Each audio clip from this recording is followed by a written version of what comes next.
just stopped here. We saw him already. He's got that V in his ear. We saw him this morning. Didn't we see him this morning, Brian? Big V in his left ear. He's on a mission. I'm wondering if he's not following that breeding herd that I was looking for, that family group. Light isn't great, unfortunately, because we're looking straight into the setting sun. Oh, it's the same bull that we saw this morning on Juma. It's heading south at elephant's pace.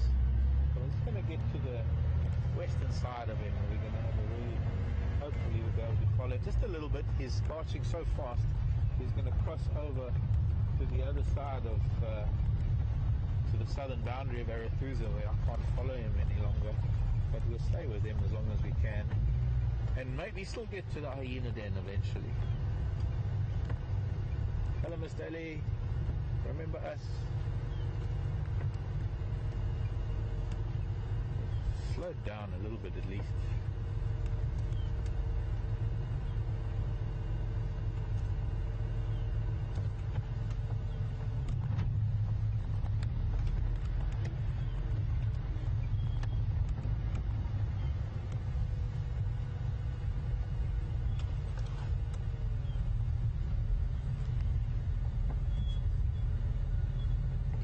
Noticed that, but he took a very small plant, could have been a young acacia, held it with his trunk, and he used his front foot, his hand actually.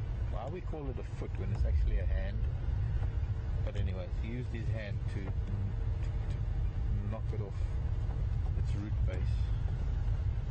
Interesting way that elephants feed, especially in areas where palm trees grow quite profusely. How they eat the palm leaves from the germinating fruits.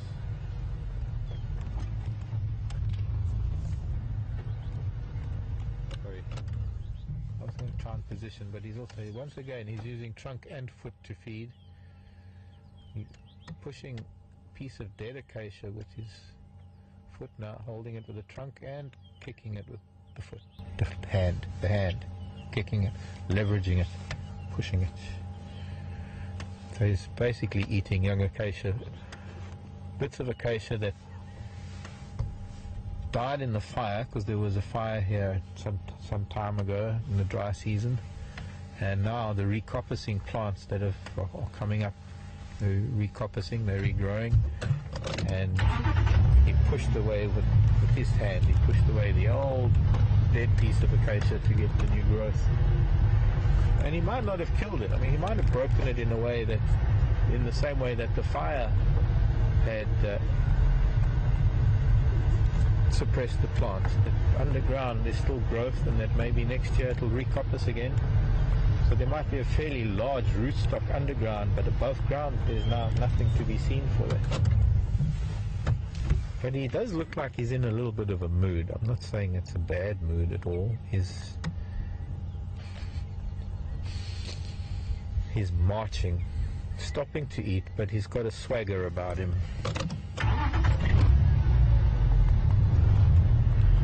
Not much concerned with our presence at all.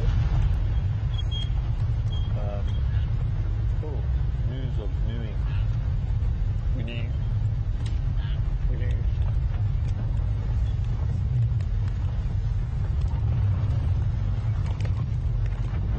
Hello, Paul, in Arkansas. He's mostly eating acacia at the moment. Paul wants to know how often they come into must. Once a year, Paul. I don't know, I'm starting to think maybe it's not the same one, but we didn't see him too well, I don't think. Now that broken left tusk is different. Generally once a year, Paul. And it's normally for each bull, it's around about the same time of the year that they do come into must. And then the older the bull, the longer the must period lasts. Up to maybe 3 months or more.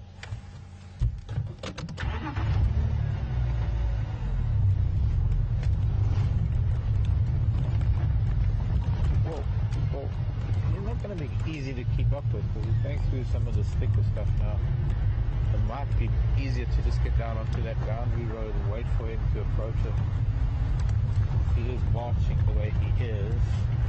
He's going back into some more open area. Now just a little... Let's see.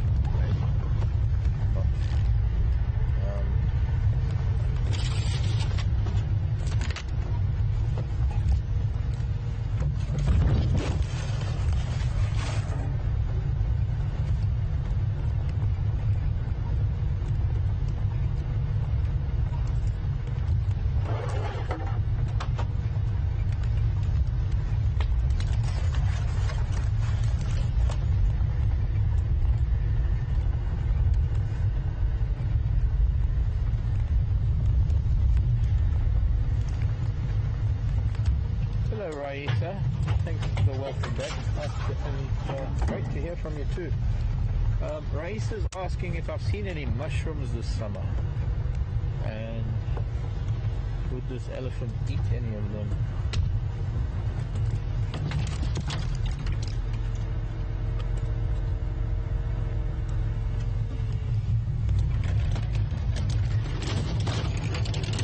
There have been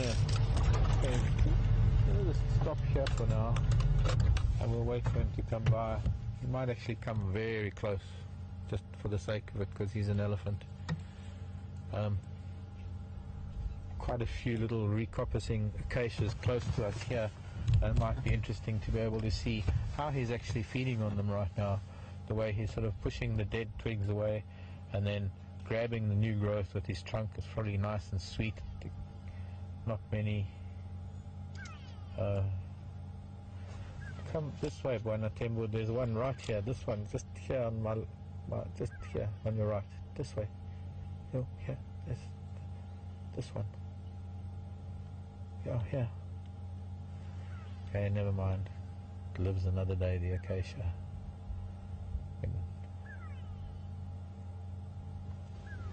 We did have a very big mushroom that was being eaten by an elephant under a marula tree when it was sort of the height of summer and it was wet and moist, and the zinnias were in full bloom and full leaf, and the substrate must have been very damp and very humid. Just perfect conditions for mushrooms to grow. I saw some mushrooms today still growing out of elephant dung, some Japanese parasols they're called. But I still don't know what that giant mushroom was that elephant picked up underneath that marula tree when it started, when the marula fruit started so long ago.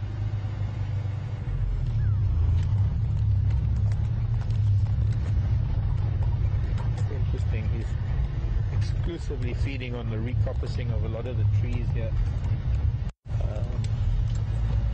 grabbing them and then wrestling them out of, or breaking them off with his toe or his fingernails. He might be coming into must. I see his penis is looking a little bit, his sheath is looking a little bit damp.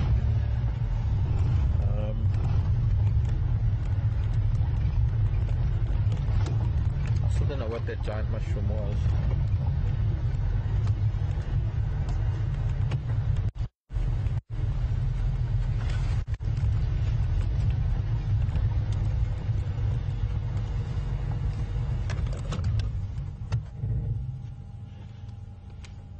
He's using it almost like a cutting motion.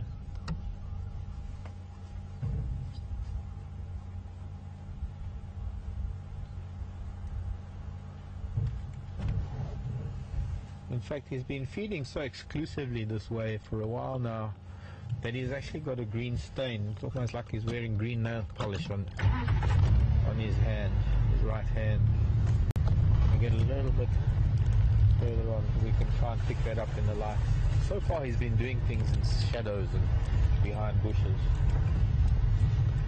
Cecilia wants to know that, or rather, what are they going to concentrate on now that the marula fruiting season is almost over? Is there going to be something else coming into fruit for them to concentrate on? Not in the profusion, not in the way of marulas, Cecilia. Not in that profusion, because of the sheer number of trees that exist and the number of fruits that are likely to be produced on each tree. Jackalberries, when they come into fruit, they are quite prolific, but there's just so many fewer jackalberries than there are marula trees, so you can't really say that jackalberries are going to replace marula fruit as the fruit of choice. There's going to be nothing, in fact, in the numbers of marula fruits that are going to be coming out. There, he used his left hand, just kicked it and broke it, chewing on young acacias.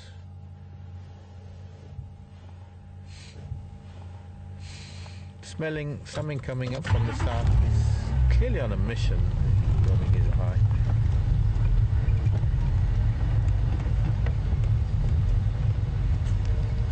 Hope you don't mind if I follow you, Mr. Ellie. We just want to tag along.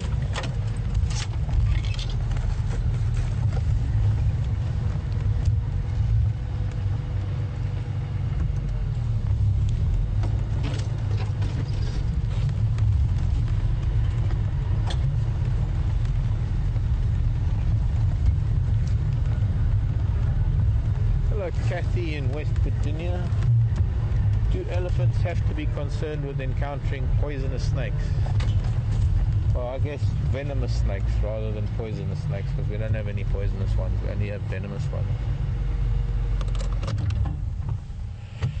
And here we are, we're about to lose him on the southern boundary of our limited range. Bye bye, Tambo. I didn't even take a photo of you.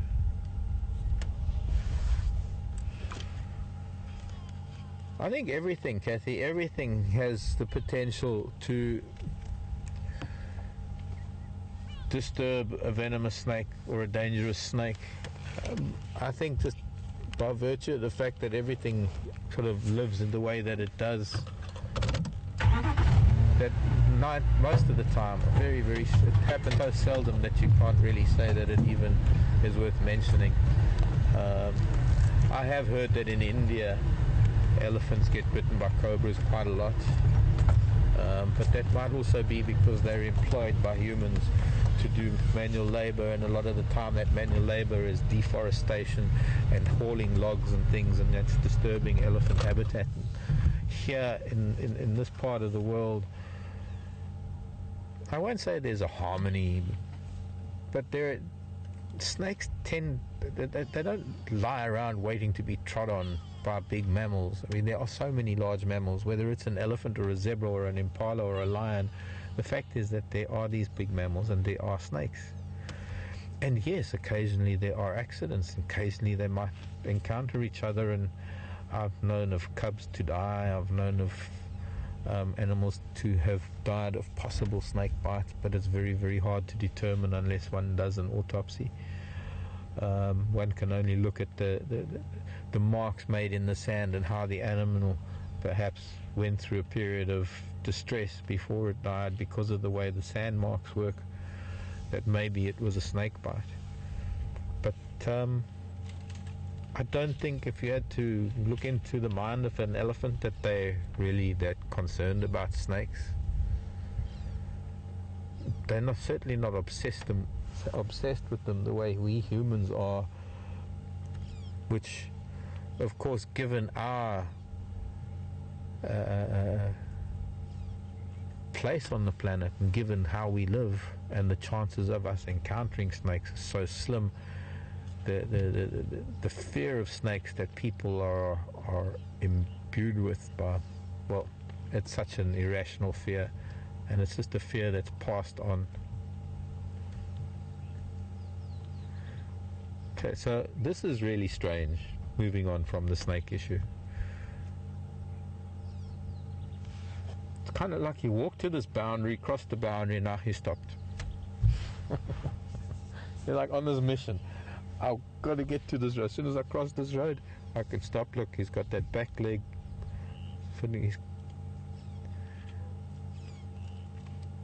Maybe he picked up on that I can't follow him anymore. And nobody else is going to. Now he can relax. He's away from the airstrip. Could have something to do with the airstrip. and the noise of the occasional plane, the daily plane landing. He just wanted to get past it, because this is the southern limit of the airstrip where we are. But remarkable that we managed to follow him, and he... interesting behavior in that you've seen how he's been walking, and now he's actually stopping and smelling the roses and feeding on acacias. Very weird. Nothing to do with me, of course.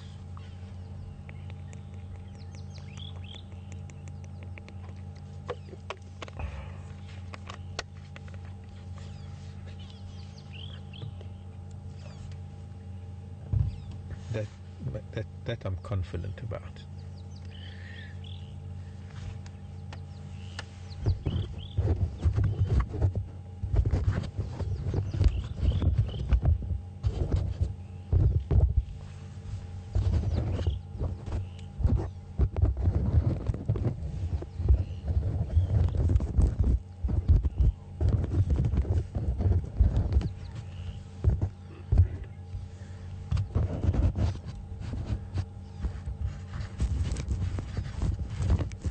That's an interesting way of putting it, Tina, in Houston.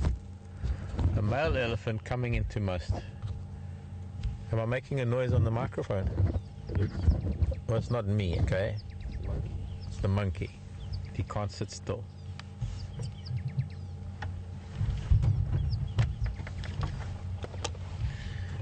Would an elephant coming into must be the equivalent of male PMS?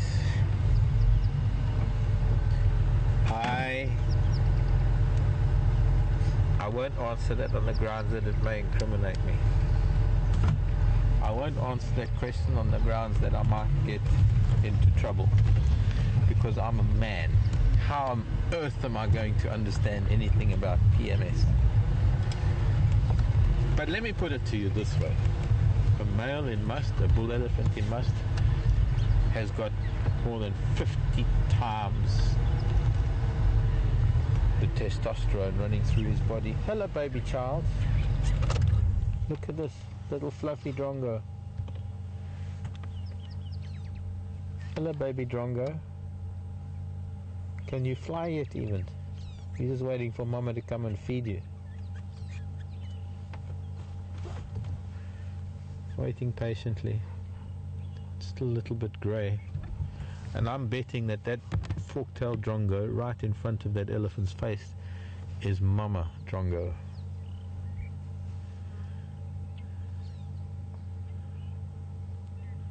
You can see the little bit of yellow on the gape of the beak, at the base of the beak. It tells you that it's a little baby, but also just the colouring. Interesting that it's got this little forked tail going already. Is that the egg tooth? Or what? At the end of the beak, what is it? On the end of the beak? Yeah, why has it got that? No, that's its little hooked beak for tearing apart insects and lizards and things.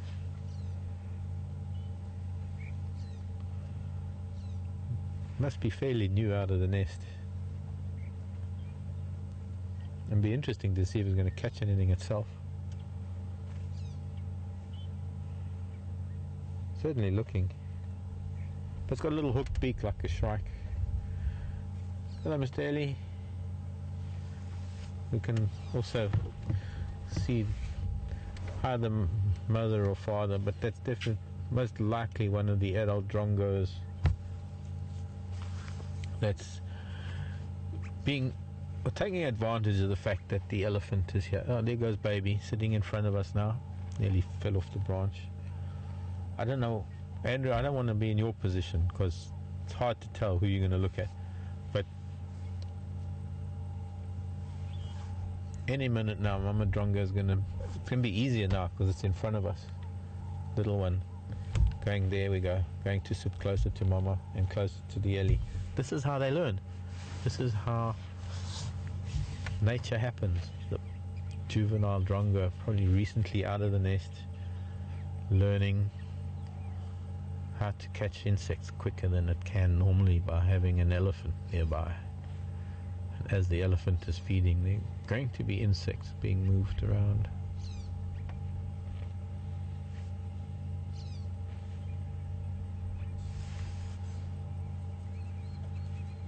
It looks like it's quite an independent little child, Drongo. As unsteady as it is on branches.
I think we'll leave him be, since he is, well, he might be actually coming back to the airstrip.